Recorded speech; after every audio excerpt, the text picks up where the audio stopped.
إن الحمد لله نحمده ونستعينه ونستغفره ونعوذ بالله من شرور أنفسنا ومن سيئات أعمالنا من يهد الله فلا مضل له ومن يضلل فلا هادي له وأشهد أن لا إله إلا الله وحده لا شريك له وأشهد أن محمدا عبده ورسوله أما بعد فإن خير الحديث كتاب الله وخير الهدي هدي محمد صلى الله عليه وسلم وشر الأمور محدثاتها وكل محدثة بدعة وكل بدعة ضلالة وكل ضلالة في النار أعوذ بالله السميع العليم من الشيطان الرجيم بسم الله الرحمن الرحيم يا أيها الذين آمنوا اتقوا الله حق تقاته ولا تموتن إلا وأنتم مسلمون يا أيها الناس اتقوا ربكم الذي خلقكم من نفس واحدة وخلق منها زوجها وبث منهما رجالا كثيرا ونساء واتقوا الله الذي تساءلون به والأرحام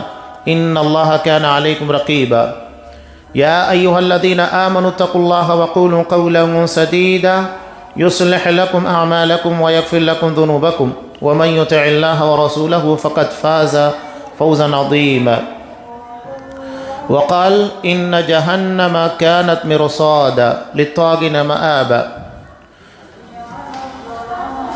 وقال النبي صلى الله عليه وسلم يؤتى بجهنم يومئذ لها 70,000 زمام مع كل زمام 70,000 ملك يجرونها رواه مسلم وقال النبي صلى الله عليه وسلم إن أهول أهل النار عذابا يوم القيامة لرجل توضع في أخمص قدميه جمرتان يغلي منهما دماغه رواہ مسلم۔ تمام قسم کی تعریفات اللہ رب العالمین وحدہ لا شریک له لائق و زیبا ہیں جو ساری کائنات کا تنہا خالق و مالک ہے، اور بے شمار درود و سلام ہوں اللہ کے آخری نبی جناب کریم محمد رسول اللہ صلی اللہ علیہ وسلم کی ذات مقدسہ پر۔ محترم سامعین، عزیز ماں بہنوں، قرآن مجید نے اصل کامیابی کسے قرار دیا؟ سورہ آل عمران کے اخیر میں اللہ نے ارشاد فرمایا فَمَنْ زُحْزِحَ عَنِ النَّارِ، جو جہنم سے بچا لیا گیا، وَأُدْخِلَ الْجَنَّةَ، اس کے بعد اس کو جنت میں داخل کیا گیا، فقط فاز، تو حقیقت میں وہ کامیاب ہو گیا۔ عربی زبان میں فوز ایسی کامیابی کو کہتے ہیں جس میں کسی قسم کی ناکامی کا اندیشہ نہ ہو، انسان کسی جگہ کے پر ناکامی کا شکار نہ ہوا ہو۔ قرآن نے اصل کامیابی اسی کو قرار دیا، جا بجا آپ کو ملے گا ذالک الفوز العظیم، یہی اصل عظیم کامیابی ہے۔ اس کا مطلب کیا ہے؟ اس کا مطلب یہ ہے کہ انسان اپنے آپ کو جہنم سے بچاتے ہوئے جنت تک لے کر جائے، ورنہ یہ تو طے ہے ہر اہل ایمان جس نے شرک نہیں کیا وہ یقیناً جنت میں جائے گا، لیکن بہت سارے اہل ایمان ایسے ہوں گے جو جہنم میں جائیں گے، طے ہے۔ اگر ان لوگوں نے کوتاہیاں کی ہیں، اب یہاں دو باتیں آتی ہیں، ایک تو حقوق اللہ اور دوسرا حقوق العباد۔ اگر حقوق اللہ کے اندر کوتاہیاں ہیں تو اللہ تبارک و تعالی چاہے تو معاف کرے، چاہے تو سزا دے، لیکن حقوق العباد ایسا معاملہ ہے بندوں کا بندوں سے متعلق، یہاں کوئی بخشنے والا نہیں، بلکہ آخرت میں ایک شوہر اپنی بیوی کے پاس جائے گا اور اس کے پر اپنے انعامات اور احسانات کو یاد دلائے گا، وہ سارے انعامات اور احسانات کو یاد کرے گی۔ شوہر کہے گا اس کے بدلے مجھے صرف ایک نیکی کی ضرورت ہے، وہ دے دو، وہ انکار کر دے گی، کہا کہ نہیں۔ حالانکہ دنیا میں میاں بیوی کا رشتہ کس قدر اہمیت کا حامل ہے اور ایک دوسرے کے لیے جانثاری اور قربانی کا جذبہ رکھتا ہے، لیکن آخرت میں سب چیزیں ختم ہو جائے گی۔ قرآن نے ہمیں جو ذمہ داری دی، قرآن نے کیا کہا؟ قُوا أَنفُسَكُمْ وَأَهْلِيكُمْ نَارًا، اپنے آپ کو اور جو اپنے قریبی رشتہ دار ہیں ان تمام لوگوں کو جہنم کی آگ سے بچاؤ، یہ ذمہ داری ہے۔ اب یہاں یہ جو باتیں میں آپ کے سامنے رکھنے کی کوشش کر رہا ہوں، جہنم، اس کے بارے میں ہر کسی کو پتہ ہے۔ آپ صلی اللہ علیہ وسلم روزانہ جہنم سے پناہ طلب کیا کرتے تھے، اس کا مطلب یہ ہے کہ وہ واقعی پناہ طلب کرنے کی چیز ہے۔ جہاں سب سے اہم بات انسانی زندگی کے اندر پانی بڑی اہمیت رکھتا ہے۔ پانی ایسا دیا جائے گا وَسُقُوا مَاءً حَمِيمًا فَقَطَّعَ أَمْعَاءَهُمْ، اتنا گرم اور کھولتا ہوا پانی جو ان کی آنتڑیوں کو ٹکڑے ٹکڑے کر دے گا۔ بلکہ ابن ماجہ کی ایک روایت میں ہے کہ اس کے سر کے پر پانی کو ڈالا جائے گا، وہ پانی اس کے معدے میں پہنچے گا، اسے گلائے گا، اور اس کے بعد اس کے پیر کے نیچے سے اس کی ساری گندگی اور غلاظت کو باہر کرے گا۔ یہ جہنم کے عذاب کا عالم ہے۔ مسلم کی روایت، آپ صلی اللہ علیہ وسلم نے ارشاد فرمایا ان احول اہل النار عذابا یوم القیامہ، قیامت کے دن سب سے ہلکے عذاب والا کون ہوگا؟ لرجل توضع فی اخمص قدمیہ جمرتان یغلی منہما دماغہ، جس کے پیر کے نچلے حصے میں، اخمص عربی زبان میں پیر کے اس حصے کو کہتے ہیں جو چلتے وقت زمین پر نہیں ٹکتا، نازک ہوتا ہے، بیچ کا حصہ زمین کے پر نہیں ٹکتا ہے، وہاں اگر ذرا سا معمولی سا کنکر آ جائے، کوئی اور چیز آ جائے، انسان کو تکلیف دیتی ہے۔ وہاں آگ کے 2 انگارے رکھے جائیں گے، جس کی بنیاد کے پر اس کا دماغ ہانڈی کی طرح کھولے گا، اور وہ یہ سمجھ رہا ہوگا کہ آج مجھے سب سے سنگین اور شدید عذاب دیا جا رہا ہے، حالانکہ وہ جہنم کا سب سے ہلکا عذاب ہوگا۔ کھانا ان شجرۃ الزقوم طعام الاثیم، وہ کھانا ہوگا جو توہڑ کا درخت ہوتا ہے، انسان جسے دیکھنے کے بعد ہی گھن کھاتا ہے، اور یہ ساری چیزیں جہنم کے آگ کے ماحول کے اندر پیدا ہوئی ہوں گی، وہ دنیاوی ماحول کی پیدا کی ہوئی چیزیں نہیں ہوگی۔ وہ آگ جو دنیاوی آگ سے 69 گنا زیادہ شدید، اس میں پانی کھولے گا، انسان کے لیے لباس بستر کا، اس کے پر مزید ظلم، یہ مزید اس عذاب کی شدت کا عالم یہ ہوگا کہ اسے تارکول کا لباس پہنایا جائے گا جو اس آگ کی شدت کو بھڑکانے میں مزید اضافہ کرے گا۔ بستر آگ کا ہوگا، چادر آگ کی ہوگی، ساری چیزیں آگ کی۔ وَلَهُمْ مَقَامِعُ مِنْ حَدِيدٍ، لوہے کے آنکڑے ہوں گے، لوہے کے ہتھوڑے ہوں گے جس کے ذریعے انہیں مارا اور پیٹا جائے گا۔ یہ جہنم کے عذاب کو اپنے سامنے رکھیے۔ یہ جو باتیں میں نے صرف چند جھلکیوں کے طور پر پیش کی، جہنم کا یہی خوف تھا جو اصحاب کرام کی دنیا کو سنوار گیا۔ 2 صحابی اپنا جھگڑا لے کر آتے ہیں اور کہتے ہیں کہ اللہ کا رسول زمین کے بارے میں دونوں دعوے دار تھے۔ آپ صلی اللہ علیہ وسلم نے صرف اتنا ہی کہا، ہو سکتا ہے کہ تم میں کا کوئی شخص چرب زبان ہو اور اپنی چرب زبانی کی بنیاد کے پر فیصلہ اپنے حق میں منوا لے، حالانکہ فیصلہ اس کے حق میں نہیں ہونا چاہیے۔ اگر وہ اس طریقے سے میرے پاس سے کچھ لے کر جائے گا تو سمجھ لے کہ جہنم کی آگ کا ایک ٹکڑا ہوگا وہ جو لے کر جائے گا۔ جیسے ہی آپ نے کہا، دونوں نے کہا کہ اللہ کا رسول و زمین ہماری نہیں ہے، جو ہماری آخرت کو تباہ کرے، جو ہمیں جہنم میں لے جانے کا ذریعہ بنے، وہ زمین ہمیں نہیں چاہیے۔ یہ صحابہ کا معاملہ تھا۔ یہ خوف ہمارے دلوں کے اندر نہیں ہے، اسی لیے تنازعات دنیا طلبی ہے۔ ہمارے یہاں دنیا کی کشش اسی بنیاد پر ہے کہ ہم نے جہنم کے عذاب کو بھلا دیا ہے۔ اگر وہ چیز ہمارے ذہن و دماغ کے اندر تازہ رہے، ہم اسے یاد کرتے رہیں، تو یہ دنیا ہمیں اپنی طرف نہیں کھینچ پائے گی، یا دنیا کی لذتیں، دنیا کی خواہشیں، دنیا کے تنازعات، یہ ہمیں یہاں پر الجھا نہیں پائیں گے۔ اصحاب کرام کی دنیا اس قدر سنوری ہوئی کیوں تھی؟ اس لیے کہ ان لوگوں نے حقیقی طور کے پر جہنم کے عذاب کے تعلق سے اپنے آپ کو چوکنا کیا۔ حضرت مغیرہ بن شعبہ رضی اللہ تعالیٰ یہ رات کو بیدار ہوئے، ان کی لونڈی نے دیکھا کہ انہوں نے اپنے ہاتھ کو چراغ کی طرف بڑھایا، فوراً ڈال لیا۔ کہا کہ آقا آپ نے ایسا کیوں کیا؟ کہنے لگے کہ میں دیکھ رہا ہوں کہ دنیا کی آگ کو برداشت کرنے کی میرے اندر طاقت ہے کہ نہیں ہے۔ جب میں دنیا کی آگ کو برداشت نہیں کر سکتا تو آخرت کی آگ جو اس سے کہیں زیادہ شدید ہوگی اسے کیسے برداشت کر سکتا ہوں؟ یہ نبی کے صحابہ ہیں۔ تو کیا یہ تصور ہمارے اندر نہیں ہے؟ قرآن نے ہر کسی کو ذمہ داری دی، قوا انفسکم واہلیکم نارا، ہر کسی کو اپنے آپ کو، اپنے اہل خانہ کو جہنم کی آگ سے بچانا ہے۔ آپ صلی اللہ علیہ وسلم نے ایک مرتبہ حضرت حسن رضی اللہ تعالیٰ عنہ کو دیکھ لیا، چھوٹے سے تھے، انہیں شعور نہیں تھا، کھجور اٹھائی کھا لیا، تو کہا اسے فوراً باہر نکالو، کیا پتہ ہو سکتا ہے کہ وہ صدقے کی ہو، اور صدقہ ہمارے پر حرام ہے۔ فوری طور کے پر آپ صلی اللہ علیہ وسلم نے اس کھجور کو اگل دینے کا حکم دیا۔ اس قدر چوکنا ہے۔ اپنے آپ کے پر بھی، اپنے اہل خانہ جو ہمارے قریبی رشتہ دار ہیں، سارے لوگوں کے تعلق سے ذمہ داری بنتی ہے۔ یہ بہت عظیم ذمہ داری ہے۔ قرآن نے صاف کہا وَإِن مِّنكُمْ إِلَّا وَارِدُهَا، تم میں کا ہر شخص جہنم کے پر وارد ہونے والا ہے، اترنے والا ہے۔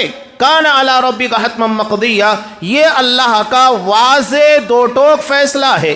یہ نہیں کہ کوئی ایسا ہو جو جہنم سے بچے بغیر یا اس کے پر سے گزرے بغیر اپنے آپ کو جنت تک لے کر جائے۔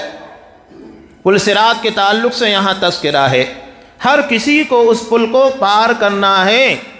اگر ایمانی طاقت ہے تو یقیناً پار کر لے جائیں گے، اور اگر ایمانی طاقت اعمال نہیں ہے تو یقینی بات ہے کہ اس پل کو کراس نہیں کیا جا سکتا، جس کے پر سے لازماً گزرنا ہوگا۔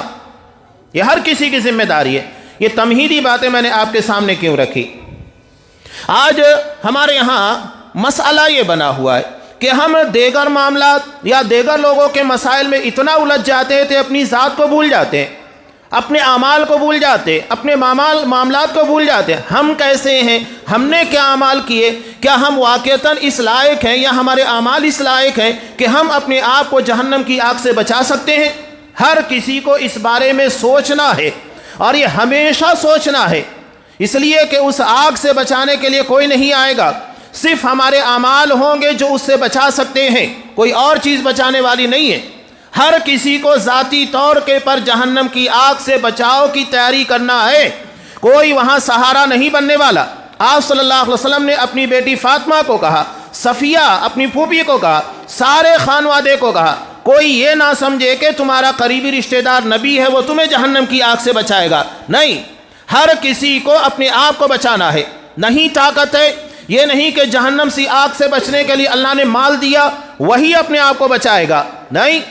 اگر مال نہیں ہے، اللہ کے رسول نے کہا اتقوا النار ولو بشق تمرہ، اگر طاقت نہیں ہے، اللہ نے اتنی طاقت دی ہے کہ ایک کھجور کے 2 ٹکڑوں میں سے ایک ٹکڑا اللہ کی راہ میں دے سکو، وہ دو، اس سے اپنے آپ کو بچاؤ جس کی جو طاقت ہے۔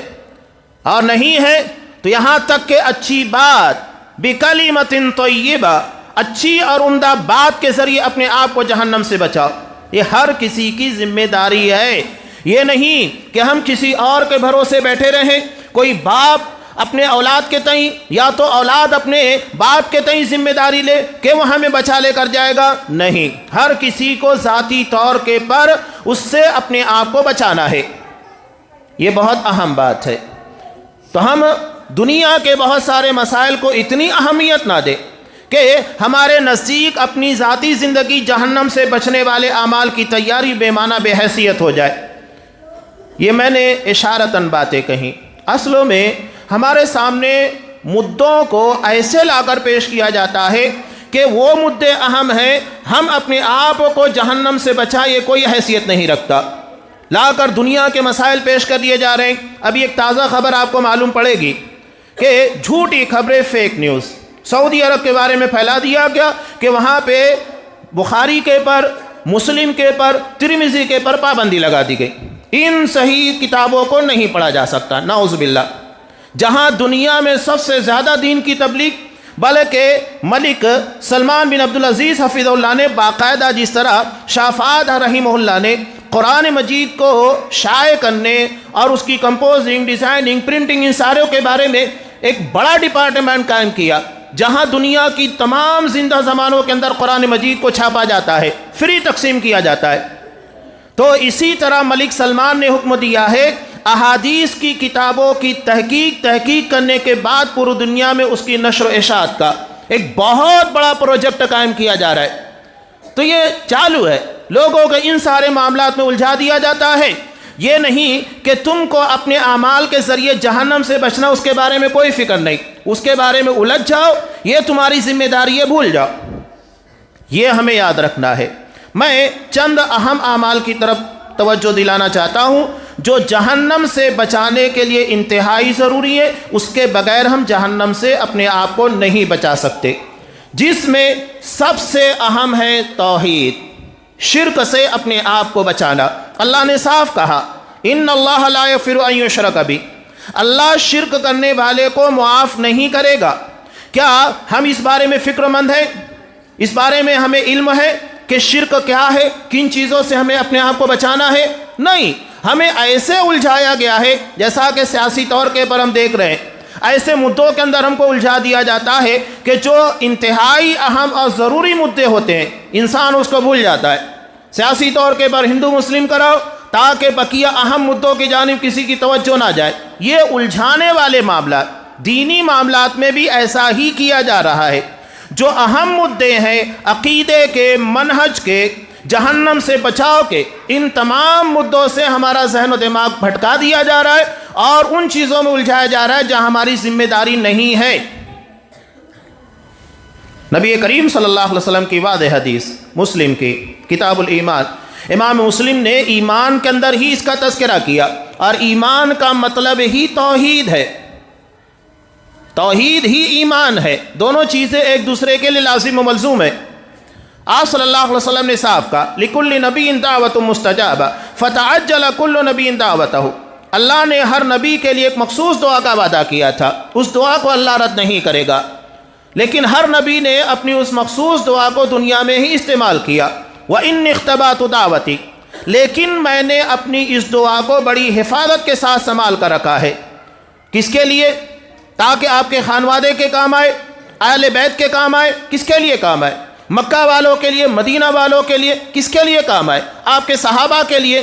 آپ صلی اللہ علیہ وسلم نے ایک مخصوص دعا جس کے بارے میں اللہ نے کہا کہ وہ رد ہوگی ہی نہیں، اسے یقیناً قبول کیا جائے گا، کس کے لیے بچا کے رکھا؟ اپنی امت کے لیے۔ سوچئے وہ نبی کتنا بڑا احسان اپنی امت کے پر کر رہا ہے کہ اپنی مخصوص دعا کو جسے اللہ رد نہیں کرے گا صرف اپنی امت کے بقا کے لیے رکھا ہے کہ میری امت آخرت کے دن اللہ کے عذاب سے بچ جائے۔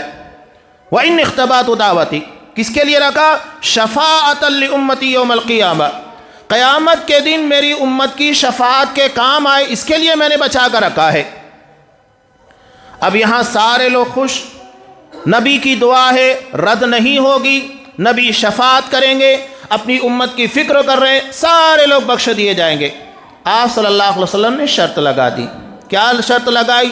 فَهِيَ نَائِلَةٌ إِن شَاءَ اللَّهُ مَن مَّاتَ مِنْ أُمَّتِي لَا يُشْرِكُ بِاللَّهِ شَيْئًا، یقیناً یہ میرے ہر اس امتی کو کام آنے والی ہے جس کی موت شرک پر نہ آئی ہو۔ صاف طور کے پر اللہ کے رسول صلی اللہ علیہ وسلم نے شرط رکھائی، شرک ہے تو ہم نبی کی شفاعت کے مستحق نہیں بنیں گے، اور نبی کی شفاعت نہیں تو جہنم سے نجات نہیں طے ہے۔ نبی کی شفاعت کے بغیر آخرت میں کچھ نہیں ہوگا، نہ تو لوگوں کا حساب و کتاب ہوگا، نہ تو جنت کے دروازے کھولے جانے والے ہیں، نہ جہنمی جو کہ اہل ایمان ہوں گے انہیں جہنم سے نجات دلانے کے بعد جنت میں داخل کیا جائے گا۔ کوئی چیز نبی کی شفاعت کے بغیر ممکن نہیں ہے۔ تو آپ صلی اللہ علیہ وسلم نے صاف کہہ دیا اگر تمہیں میری شفاعت چاہیے، اور ہر مومن کو نبی کی شفاعت کی ضرورت ہے، اس کے بغیر آخرت کی نیا پار نہیں ہوگی، تو اس کے لیے کیا کرنا ہوگا؟ اپنے آپ کو شرک سے بچانا ہوگا۔ جب نبی نے کہا کہ شرک نبی کی شفاعت کے معاملے میں رکاوٹ بنے گا، ہماری ذمہ داری ہے شرکوں کو سمجھیں، شرکوں سے بچائیں اپنے آپ کو۔ آج آپ دیکھیے کہ عقائد کے باب میں اتنی بڑی بڑی تفصیل کے ساتھ کتابیں لکھی گئی، کیوں لکھی گئی؟ اسی بنیاد کے پر تاکہ امت شرک نہ کرے۔ تو یہ سب سے اہم اور بنیادی وجہ اپنے آپ کو توحید کے پر قائم رکھنا۔ توحید کے بعد دوسری اہم ذمہ داری آتی ہے، اگر ہم چاہتے ہیں کہ جہنم کی آگ سے بچیں، اور بچنا ہے اس کے بغیر چہرہ کار نہیں ہے، اعمال میں اخلاص ہونا چاہیے۔ اگر عمل میں اخلاص نہیں ہے تو سمجھ لیجئے کہ ہمارے اعمال ہماری نجات کا ذریعہ نہیں بنیں گے، چاہے وہ کتنا ہی بڑا عمل کیوں نہ ہو، چاہے وہ شہادت ہو، یا پوری زندگی دعوت و تبلیغ کے میدان میں لگا دی گئی ہو، یا تو اپنی دولت کو پانی کی طرح اللہ کی راہ میں صدقہ و خیرات کر دیا گیا ہو، کچھ بھی ہو۔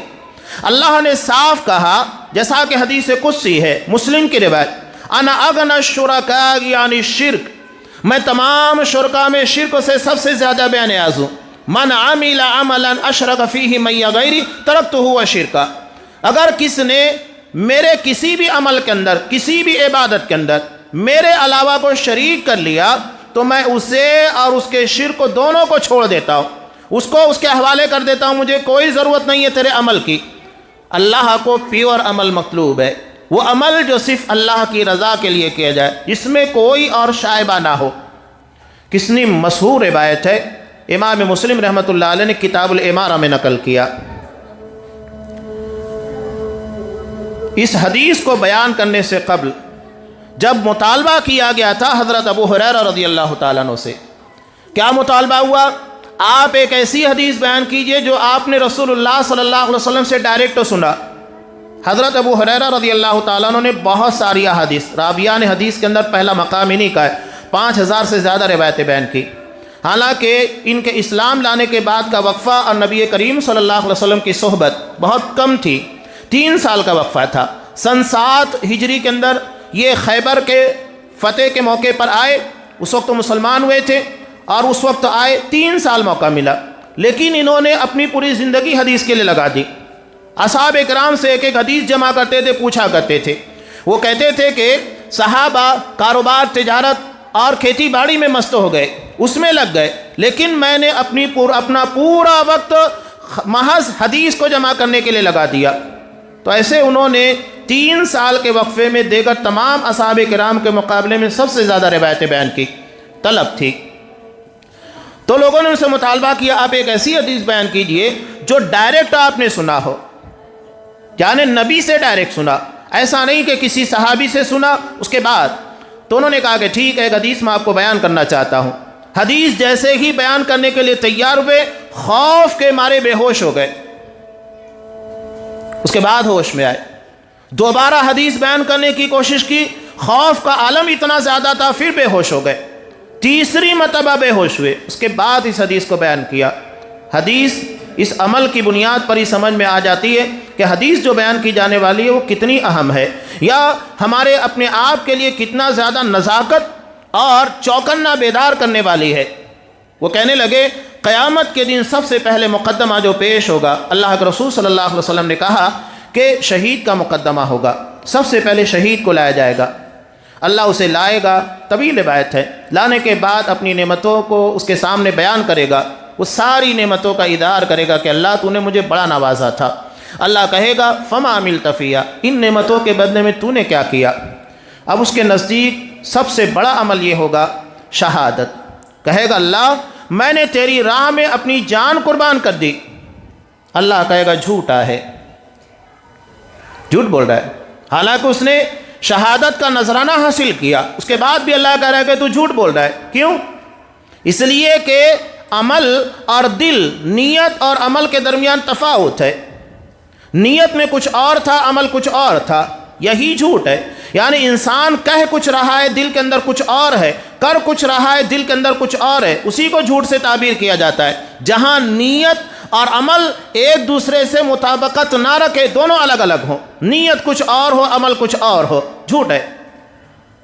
گرچہ لوگوں کے نزدیک صداقت ہے، سچ لگتا ہو، اللہ کہے گا تو جھوٹا ہے، تو نے یہ کام میری رضا کے لیے نہیں کیا تھا، بلکہ اپنی پہلوانی، اپنی بہادری، لوگوں کے درمیان اپنی جواں مردی کا شہرہ لا چاہیے تھا۔ لوگوں نے تیرے بارے میں چرچا کی کہ کتنا جسارت مند تھا، کتنا بہادر تھا، اپنی جان کی بھی پرواہ نہیں کی، شہید ہو گیا۔ جب تو نے دنیا حاصل کرنے کے لیے، ناموری کے لیے کام کیا، میرے پاس کیا رہے؟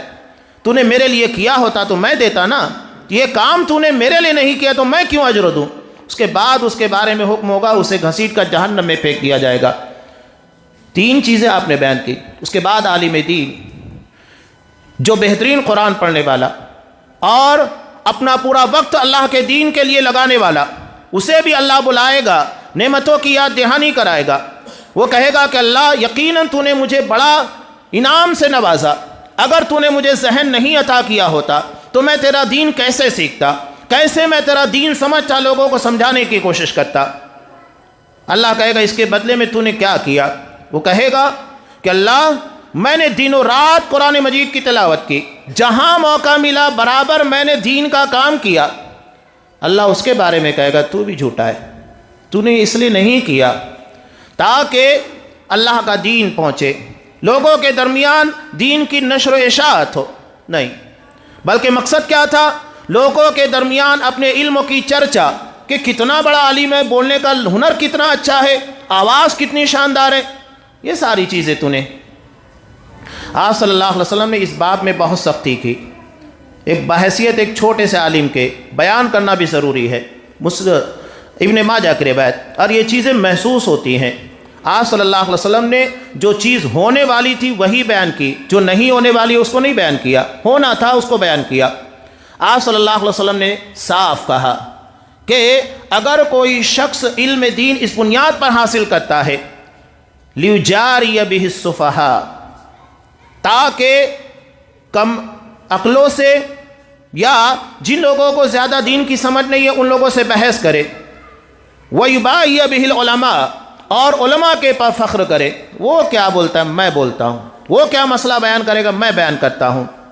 وَيَصْرِفَ بِي وُجُوهَ النَّاسِ إِلَيْهِ، اور لوگوں کی توجہ لوگوں کے چہرے اپنی طرف مبذول کرے تاکہ اس کے فالور، اس کے چاہنے والے، اس کی تقریر سننے والے، اس کے درس سننے والوں کی تعداد بڑھے. یہ نیتوں کی کھوٹ ہے جو بیان کی جا رہی ہے. نتیجہ کیا ہوگا؟ ادخلہ اللہ جہنم، اللہ اسے جہنم میں داخل کرے گا. نتیجہ نیت سب سامنے ہے. نیت جیسی ہوگی ویسا ہی رزلٹ لگنے والا ہے. یہ نہیں کہ دین کا کام اللہ نے صلاحیتیں دی ہے تو وہی اعتبار سے کیجئے. نیتوں میں کھوٹ کہیں نہیں ہونا چاہیے، چاہے وہ شہادت ہو، دعوت و تبلیغ ہو. یہاں تک کہ ایک مالدار کو لایا جائے گا، اس کے بارے میں بھی اللہ اپنی نعمتوں کی یاد دہانی کرائے گا، جس سے دنیا کے اندر بہت پراپرٹی مال عطا کیا. اپنی نعمتوں کو یاد دلانے کے بعد اللہ کہے گا تو نے اس کے بدلے میں کیا کیا؟ وہ کہے گا اللہ ما علمت من سبیل تحب ان ينفق فیہا الا انفقت فیہا لک. اللہ جس راستے کے بارے مجھے علم ہوا اس راستے میں ضرورت مندوں کے پر یا دین کے لیے مال خرچ کرنا چاہیے، میں نے خرچ کیا. اللہ کہے گا تو بھی جھوٹا ہے، تو نے یہ محض اپنی فیاضی، اپنی سخاوت، لوگوں کے درمیان اپنی دریا دلی کا اظہار کرنے کے لیے کیا، میرے پاس کس لیے آیا ہے؟ اس کے بارے میں بھی حکم ہوگا، اس کو بھی جہنم میں داخل کر دیا جائے گا. یہ تین مثالیں آپ صلی اللہ علیہ وسلم نے دی. تینوں مثالوں پر غور کیجئے گا.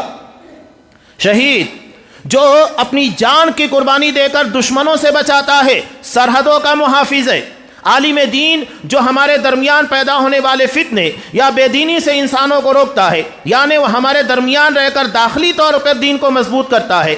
اور مالدار جس کا مال لگنے کے بعد دین کو ترقی ملتی ہے. اس لیے کہ ہر جگہ آپ کو دیکھ لیجئے پیسوں کی ضرورت ہے، مال کی ضرورت ہے تاکہ دین کا کام آگے بڑھ سکے.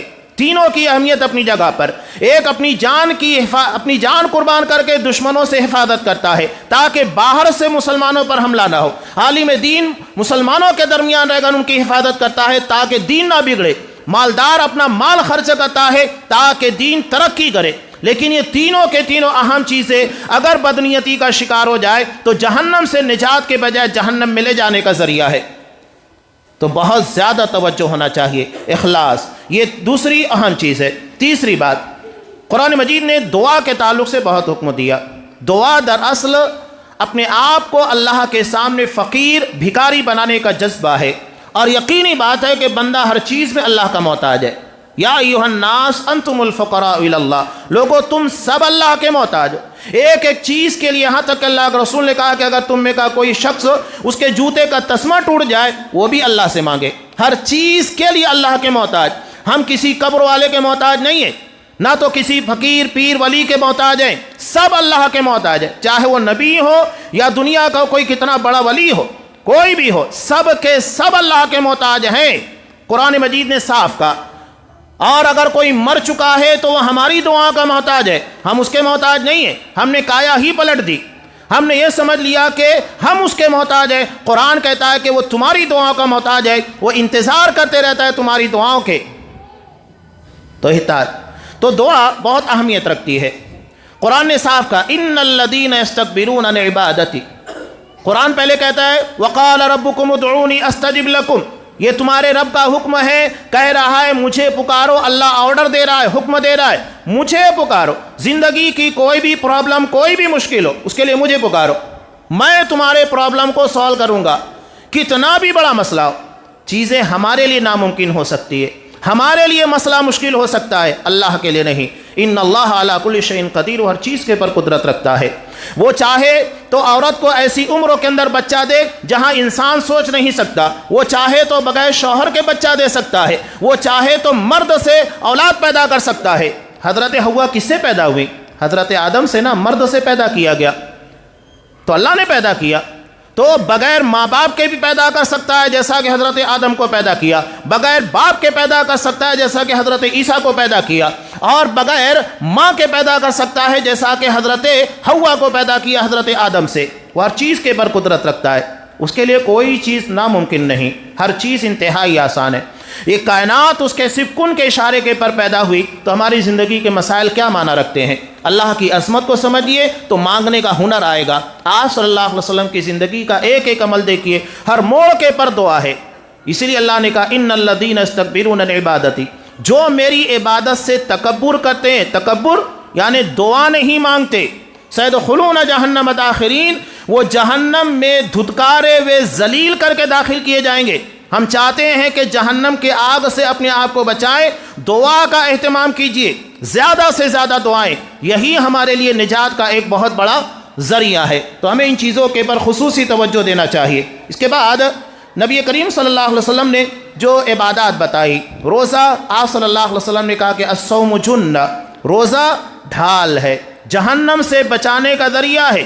جس طرح بندہ دشمنوں سے مقابلہ کرتے وقت تو ڈھال استعمال کرتا ہے تاکہ اس کا حملہ ہمارے پر نہ ہو سکے، ہماری جان، ہمارا جسم محفوظ رہے، اسی طرح روزہ ہے جو انسان کو جہنم کی آگ سے بچاتا ہے، یعنی ایسے اعمال کی توفیق دیتا ہے جو جہنم سے بچنے کا ذریعہ ہوتے ہیں۔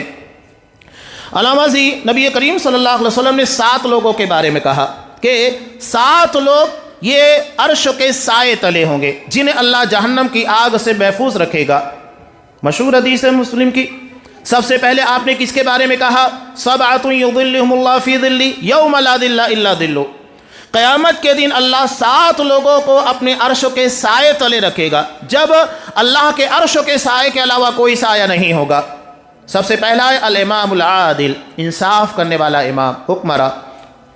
یہ بہت بڑی ذمہ داری ہوتی ہے، سب سے پہلے نمبر کے پر اسی کو رکھا گیا، الامام العادل، حکمراں جو عدل انصاف کو قائم کرے، رعایا کے ساتھ بے انصافی، ظلم و ستم نہ ہو۔ اس کے بعد شاب نشأ بعبادت اللہ، وہ نوجوان جس نے اپنی جوانی کو عبادت میں، بندگی کے اندر گزارا۔ اور آج آپ دیکھیے خاص طور سے نوجوانوں کو ٹارگٹ کیا گیا ہے۔ یہ موبائل کا فتنہ نوجوانوں کے اوپر سب سے زیادہ گہرا اثر چھوڑے ہوئے، چاہے آپ گیم کی بات کیجئے، جوئے کی بات کیجئے، جتنی ساری فتنے ہیں سب اسی کے ذریعے، یہاں تک کہ آپ کو سود کے اندر بھی ملوث کیا جا رہا ہے۔ آپ کو 5 لاکھ کا مل جائے گا، 2 لاکھ روپے کا فوری طور کے پر آپ موبائل کے ذریعے حاصل کر سکتے ہیں۔ یہ آپ کو گمراہی، جہنم کے راستے کی طرف لے جانے والے معاملات۔ تو اپنی جوانی کو بے داغ رکھیے، فتنے بہت تیزی کے ساتھ آ رہے ہیں، ٹارگیٹ نوجوان ہے۔ تو آج صلی اللہ علیہ وسلم نے نوجوانوں کے تعلق سے خاص طور سے کہا شاب نشأ بعبادت اللہ، جس نے اپنی جوانی کو اللہ کی عبادت کے اندر سنوارا ہو، اسے پروان چڑھایا ہو۔ ورجل قلبہ معلق فی المساجد، ایسا آدمی جس کا دل مسجد میں لٹکا ہوا ہو، ایک نماز پڑھتا ہے دوسرے کے لیے آتا ہے، مسجد کا اہتمام، صاف صفائی، یہ ساری چیزوں کا اہتمام کرتا ہے۔ یہ بہت بڑی ذمہ داری ہے، یہ مساجد کو آباد کرنا یا مساجد کی صفائی کا نظم کرنا۔ اللہ نے حضرت ابراہیم، حضرت اسماعیل علیہ السلام کو حکم دیا تھا کہ کعبۃ اللہ کو لوگوں کے لیے صاف ستھرا رکھنا، اس کی ذمہ داری عطا کی گئی تھی انبیاء کو۔ یہ انبیائی مشن ہے، چھوٹا موٹا کام نہیں ہے۔ لوگ چھوٹا سمجھے اس کا مطلب نہیں ہے کہ کام چھوٹا ہو جاتا ہے، وہ اپنی جگہ پر اہمیت رکھتا ہے۔ وَرَجُلَانِ تَحَابَّا فِي اللَّهِ اجْتَمَعَ عَلَيْهِ وَتَفَرَّقَا عَلَيْهِ، 2 نوجوان جو اللہ کے لیے، 2 شخص جو اللہ کے لیے ایک دوسرے سے محبت کرتے ہیں، کوئی دنیاوی غرض نہیں ہے، اسی کے پر ملتے اسی پر بھی چڑھتے ہیں، جس کو آپ صلی اللہ علیہ وسلم نے دوسری جگہ ارشاد فرمایا الحب للہ والبغض للہ، اللہ کے لیے محبت، اللہ کے لیے دشمنی۔ دین کی بنیادوں کے پر تعلقات قائم کیجئے، نہ کہ دنیاوی مفادات ہمارے نزدیک اہمیت رکھے۔ دین یہ ایسا رشتہ ہے جو آخرت میں بھی باقی رہے گا۔ الاخلاء یومئذ بعضهم لبعض عدو الا المتقین، قیامت آنے کے بعد سارے رشتے ٹوٹ جائیں گے، لیکن دینداری کا، ایمان کا رشتہ اپنی جگہ پر باقی رہے گا۔ تو اس رشتے کو اہمیت دیجیے جو کبھی نہ ٹوٹے، کبھی نہ ختم ہو۔ اس کے بعد آپ صلی اللہ علیہ وسلم نے کہا وَرَجُلٌ دَعَتْهُ امْرَأَةٌ ذَاتُ مَنْصَبٍ وَجَمَالٍ، کہ ایک ایسا شخص جسے کسی اعلیٰ خاندان کی خوبصورت عورت نے دعوت زنا دی ہو، لیکن اس نے کہا انی اخاف اللہ، میں اللہ سے ڈرتا ہوں۔ یہ بہت اہمیت کا حامل ہے، اپنے آپ کے، اپنے نفس کے پر قابو رکھنا۔ جیسا امتحان ہوگا، اللہ کے یہاں اجر بھی اسی اعتبار سے ہوگا۔ اس کے بعد آپ صلی اللہ علیہ وسلم نے چھٹے نمبر کے پر بیان کیا وَرَجُلٌ تَصَدَّقَ بِصَدَقَةٍ، ایک بندہ جو اللہ کی راہ میں اپنا مال خرچ کرتا ہے، ایسے خرچ کرتا ہے کہ اس کے بائیں ہاتھ کو خبر نہیں ہوتی ہے کہ دائیں ہاتھ نے کیا خرچ کیا۔ اور آخر میں کہا وَرَجُلٌ ذَكَرَ اللَّهَ خَالِيًا، ایسا بندہ جو تنہائی میں اللہ کو یاد کرتا ہے، جہاں اللہ اور بندے کے سوا کوئی نہیں ہوتا، ریا کا کوئی شائبہ نہیں، صرف اللہ ہے اور بندہ ہے، اس کے بعد اللہ کو یاد کرتا ہے، فَفَاضَتْ عَيْنَاهُ، اور اس کی آنکھیں اللہ کے خوف سے بہہ پڑتی ہیں۔ اللہ نے اس آنکھ پر، اس جسم کے پر جہنم کی آگ کو حرام قرار دیا ہے۔ ایسے بہت سارے ذرائع ہیں۔ خواتین کے لیے آپ صلی اللہ علیہ وسلم نے ارشاد فرمایا کہ بچوں کی پرورش، بچیوں کی پرورش خاص طور پہ ان کے لیے جہنم سے نجات کا ذریعہ ہے۔ مسلم کی روایت میں ایک بیکارن حضرت عائشہ رضی اللہ تعالیٰ عنہ کے پاس آئی، کچھ مانگا، گھر میں سوائے 3 کھجوروں کے کچھ نہیں تھا، اٹھایا دے دیا۔ اب اس ماں کے پاس 2 بچیاں تھیں، اس نے اپنی دونوں بچیوں کو ایک ایک کھجور دی، ایک کھجور خود کھانا چاہتی تھی۔ سوچئے کہ ماں بھی بھوکی تھی، اب بچیاں اتنی بھوکی تھے کہ فوری طور کے پر کھجور کھا کر ماں سے بھی اس ایک کھجور کا مطالبہ کیا جسے ماں کھانا چاہتی تھی۔ ماں ہوتی ہے۔ بچیوں نے جیسے ہی مطالبہ کیا، فوری طور کے پر فشقت التمرۃ التي كانت تريد ان تاكلها، اس ایک کھجور کو 2 حصوں میں تقسیم کیا، دونوں بچیوں کو دے دیا۔ یہ ماں ہے، اسی لیے اللہ نے اس کا مقام بہت بڑا رکھا، باپ کے مقابلے میں 3 گنا زیادہ مقام دیا، تقسیم کیا، دونوں بچیوں کو دے دیا۔ حضرت عائشہ کہتی ہیں فاعجبنی شانھا، اس کا یہ عمل مجھے تعجب میں ڈال دیا، میں حیرت میں پڑ گئی کہ اس کے اندر اپنی ممتا محبت کتنی زیادہ ہے، خود بھوکی رہ گئی، اپنی بچیوں کو کھانا کھلا دیا۔ اس کے بعد اللہ کے رسول صلی اللہ علیہ وسلم آئے، اس واقعے کو بیان کیا، تب آپ صلی اللہ علیہ وسلم نے اس واقعے کو سننے کے بعد کہا ان اللہ قد اوجب لها بها الجنہ، یقیناً اللہ نے اس عمل کی بنیاد پر اس کے لیے جنت کو واجب قرار دیا، او آتقها بها من النار، یا اسے جہنم سے نجات دے دی۔ یہ نجات کا ذریعہ ہے۔ آپ صلی اللہ علیہ وسلم نے کہا کہ اللہ اگر کسی کو 3 بچیاں دیتا ہے، 2 دیتا ہے، یہاں تک کہ ایک کے بارے میں بھی کہا اگر وہ اس کی بہترین تربیت کرتا ہے اور اچھے طریقے سے دیندارانہ ماحول کے اندر رکھتا ہے، بہترین گھر کے اندر نکاح کرتا ہے، تو یہ اس کے لیے جہنم سے آڑ کا ذریعہ بن جائے گی۔ بہت سارے راستے رکھے ہیں، ایسا نہیں ہے کہ ہر کسی کو اللہ نے نوازا ہے، جو چاہے اس راہ کے پر چلے۔ جس چیز کے پر اللہ نے مال دیا، مال کو اپنی نجات کا ذریعہ بنا سکتے ہیں۔ اللہ نے علم دیا، علم کو اپنی نجات کا ذریعہ بنائیے۔ اللہ نے نئی توفیق دی، جو عمل ممکن ہو اسے اپنے لیے نجات کا ذریعہ بنانے کی کوشش کیجیے۔ علاوہ اور بھی بہت سارے راستے ہیں۔ اگر کوئی شخص مخلوق کے پر رحم کرتا ہے، آپ صلی اللہ علیہ وسلم نے بنی اسرائیل کی ایک زانیہ بدکار عورت کے بارے میں کہا، وہ راستے سے جا رہی تھی، ایک جگہ پانی پینے کے لیے رکی، وہیں پر ایک کتا اپنی زبان کو نکالے ہوئے ہانپ رہا تھا۔ اس نے پانی پیا، پانی پینے کے بعد دیکھا کہ وہ بھی ہانپ رہا ہے، تب اس نے کہا کہ اسے بھی وہی ضرورت پیش آئی ہے جو ضرورت مجھے پیش آئی ہے، چنانچہ اپنے چمڑے کا جو موزہ تھا اس میں پانی نکالتی ہے اور اس پیاسے کتے کو پانی پلاتی ہے۔